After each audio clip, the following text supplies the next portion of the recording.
Machine learning और data science की दुनिया में डेटा डेटा डेटा हर कोई इसी की बात करता है।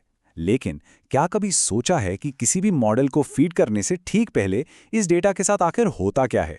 आज हम डेटा प्री प्रोसेसिंग की दुनिया में गोता लगाएंगे, वो सबसे ज़रूरी कदम जो कच्चे बिखरे हुए डेटा को एक बेशकीमती चीज़ में बदल देता है।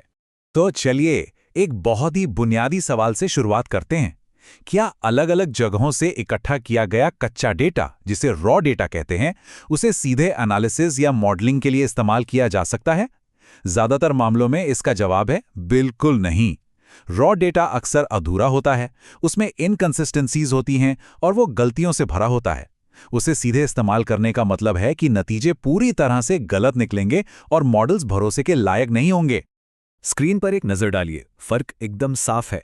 प्री प्रोसेसिंग से पहले डेटा में आपको अलग अलग फॉर्मेट मिलेंगे। कहीं कहीं खाली जगह यानी मिसिंग वैल्यूज होंगी, और तो और 560 किलो जैसे अजीबोगरीब आउटलायर्स भी हो सकते हैं। लेकिन प्री प्रोसेसिंग के बाद हमें मिलता है एक साफ सुथरा, ऑर्गेनाइज्ड और एनालिसिस के लिए एकदम तैयार डेटा सेट।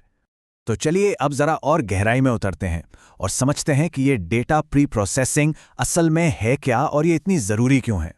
इस पूरी प्रक्रिया को समझने का ना एक सबसे अच्छा तरीका है एक बड़ा ही सिंपल सा उदाहरण। सोचिए, जब हम घर पर सब्जियां लाते हैं तो उन्हें सीधा पकाना तो शुरू नहीं कर देते, है ना? हम पहले उन्हें धोते हैं, काटते हैं, मसालों को तैयार करते हैं। डेटा के साथ भी आप समझिए ठीक यही होता है। उसे मॉडल में डालने से पहले अच्छी तरह तैयार करना पड़ता है। तो अगर तकनीकी भाषा में कहें तो ये है क्या? देखिए, असल में डेटा प्री प्रोसेसिंग कोई एक चीज नहीं है, बल्कि ये कई सारी टेक्निक्स का एक पूरा सेट है।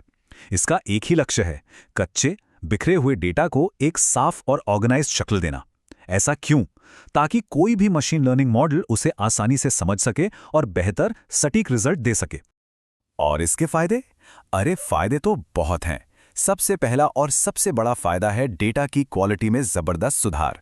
जब हम गलतियां हटा देते हैं तो पक्षपाती या गलत नतीजों का खतरा अपने आप कम हो जाता है। दूसरा, इससे मॉडल का परफॉर्मेंस बढ़ता है। साफ डेटा पर ट्रेन किया गया मॉडल तेजी से और ज्यादा कुशलता से काम करता है। और तीसरा, जब डेटा कई अलग अलग सोर्सेज से आता है तो प्री प्रोसेसिंग ये पक्का करती है कि सब कुछ एक ही कंपैटिबल फॉर्मेट में हो। ठीक है, तो ये क्यों जरूरी है ये तो समझ आ गया। अब सवाल ये है कि इसे किया कैसे जाता है। इसे डेटा प्रोफेशनल्स के लिए एक टूलकिट की तरह समझ सकते हैं। इस टूलकिट में 6 मेन टेक्निक्स होती हैं। पहला कदम, मिसिंग वैल्यूज को हैंडल करना। अक्सर डेटा सेट अधूरे होते हैं तो हम उन खाली जगहों को भरते हैं ताकि हमारा एल्गोरिथम फेल ना हो। दूसरा है आउटलायर्स का मैनेजमेंट। हम उन बहुत ज़्यादा या बहुत कम वैल्यूज को पहचानते हैं जो हमारे एनालिसिस को बिगाड़ सकती हैं। तीसरा है स्केलिंग। इसमें हम सभी नंबर्स को एक ही पैमाने पर ले आते हैं, जैसे 0 से 1 के बीच, ताकि कोई एक फीचर मॉडल पर हावी ना हो जाए। चौथा है encoding. Machine learning models text को नहीं समझते, इसलिए हम लाल या नीला जैसी कैटेगरीज को नंबर्स में बदल देते हैं। पांचवां, फीचर निकालना, मतलब पूरे डेटा के बजाय सिर्फ सबसे जरूरी जानकारी को चुनना। और छठा, डेटा को विभाजित करना। आखिर में हम डेटा सेट को ट्रेनिंग और टेस्टिंग सेट्स में बांटते हैं ताकि मॉडल को एक हिस्से पर ट्रेन करके दूसरे पर उसकी परफॉर्मेंस को चेक किया जा सके। चलिए, इनमें से एक को थोड़ा और समझते हैं, आउटलायर्स। ये होते क्या हैं आखिर? ये डेटा में मौजूद वो वैल्यूज हैं जो बाकी सारे डेटा से बहुत ही ज्यादा अलग होती हैं, या तो बहुत बड़ी या फिर बहुत छोटी। एक उदाहरण से समझते हैं। मान लीजिए हम लोगों के वजन का डेटा देख रहे हैं। अब ज्यादातर लोगों का वजन 60, 70 या 80 किलो के आसपास है और अचानक एक एंट्री आती है 560 किलो की। जाहिर है ये एक आउटलायर है। ऐसी वैल्यूज मॉडल को बहुत ज्यादा कंफ्यूज कर सकती हैं, क्योंकि ये एवरेज वजन जैसे आंकड़ों को पूरी तरह से बिगाड़ देती हैं और मॉडल की परफॉर्मेंस पर बहुत बुरा असर डालती हैं। तो ये जो सारी मेहनत है, ये जो सारी तकनीकें हैं, इन सब का आखिरी मकसद क्या है? चलिए इस पूरी प्रक्रिया के उद्देश्य को संक्षेप में समझते हैं।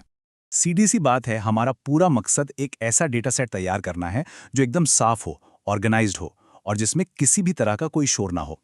एक बैलेंस्ड और हाई क्वालिटी वाला डेटा सेट ही किसी भी कामयाब मशीन लर्निंग मॉडल की नींव होता है।